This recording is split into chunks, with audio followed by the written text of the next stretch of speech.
I don't know what's wrong with my camera, but basically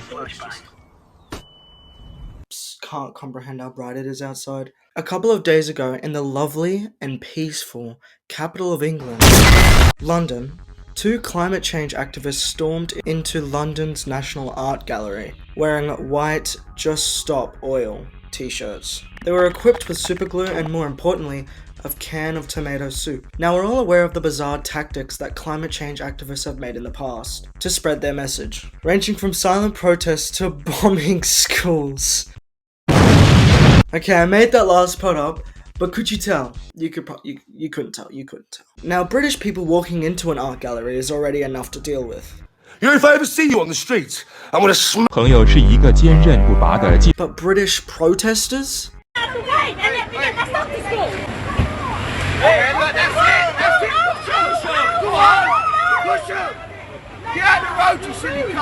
It's never gonna end well. The 2 people go over the rope barriers that protect, like, absolutely nothing. Like, seriously, what is that supposed to do? So one of them opens their can of tomato soup and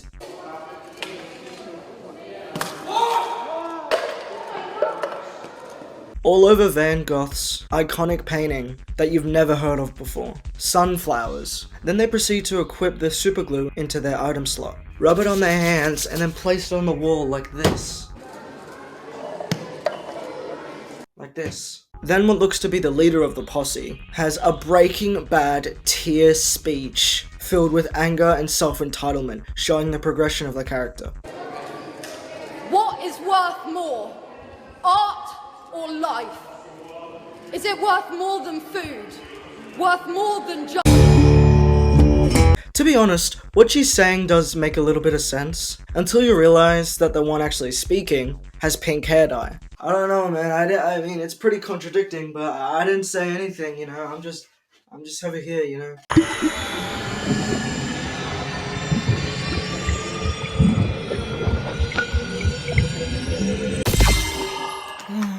Before I move away from this clip, I just want to say that there's this one part where this guy asks for security, and it literally is the most British thing I have ever heard. Security? He was waiting his whole life just to say that. Security! So basically what happened is they had to get an axe and cut off their hands one by one because the superglue was so strong and empowering that the whole building would have collapsed if they had not done so. Okay, obviously not. It's superglue. Like, what you expect? But to be honest, what did they expect? The security guard isn't gonna come over and scream, London has fallen! When they see 2 people rub superglue on their hands and stick it on a wall. Now you may actually be wondering, what happened to the famous painting that you've never heard of? Is it A, permanently destroyed forever, staining the painting beyond repair? Is it B, they repainted over it to hide it? C, it had a glass frame over it so nothing actually happened to it?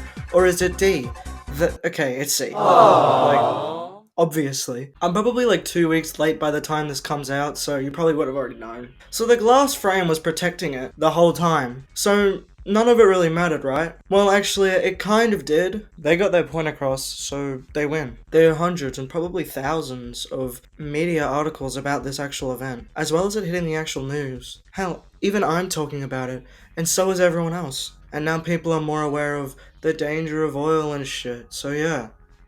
Good for them. Now, they actually got interviewed a few days later, and they pretty much state that it was never about harming the painting, it was about spreading a message. So this whole thing could be chalked up as a Joker tier villain story. A trusty soup can, got my brand now. I would like to make one thing perfectly clear, we did no damage to the painting whatsoever. I was in court yesterday, heard that there's been minimal damage done to the frame, which is repairable and replaceable, and absolutely no damage done to the painting. It was behind glass, and we never ever would have considered doing it if we didn't know that it was behind glass and that we wouldn't do any damage. I mean, literally, we were sat there still glued to the wall. They wiped it off with a bit of kitchen roll. I recognise that it looks like a slightly ridiculous action. I agree, it is ridiculous, but we're not asking the question, should everybody be throwing soup on paintings? what we're doing is getting the conversation going so we can ask the questions that matter. To be honest, they don't even seem like bad people. They just know that the internet thrives off hate. Be honest, are you gonna click on an article about a silent protest or an article about one of the world's most iconic paintings that you don't care about being destroyed? Exactly. Usually I would end the video here with a quirky one-liner, but there is something else that happened very similar to this event, to an even more infamous painting that I assume you definitely have heard about. The Mona Lisa. No, it's easy. I know it's hard to even see me, but when you do, you get lucky for a year. I really had you on the edge of your seat for that one, eh? Okay, so this one is actually like a whole different field compared to the other one. This one's a lot more strange. So there's this guy, like this French guy, he dressed up as an old woman with like lipstick and a fake wig and all, I believe. And he went in on like a wheelchair, acting as his old lady. And it was a form of disguise, and he brought like a cake with him. So he actually went to the French museum up to the Mona Lisa and tried to break the glass that was protecting it. He failed, and then he threw the cake on it, so it smeared the front. And then as he was being escorted out of the building to be put in custody or jail or wherever he is now, he was throwing roses on the ground and talking about climate change, just like the other people. And this is the perpetrator, according to a horde of visitors armed with cell phones. A wig-wearing activist who approached in a wheelchair. He shouted at people to think of planet Earth after throwing the pastry and before he was detained. Like, okay. It's so bizarre, like, it was so much effort put into it, like a whole master plan. Like, bro, you could literally just walk in with the cake. You don't have to have the GTA. You're not gonna get a bonus if you go in disguised. Anyway, that's the end of the video. Subscribe, shit, and that. I don't know, lol. I'm ill. Death or glory in the inner city, baby. It's the smallest things in life that really make a difference. It's believing never was.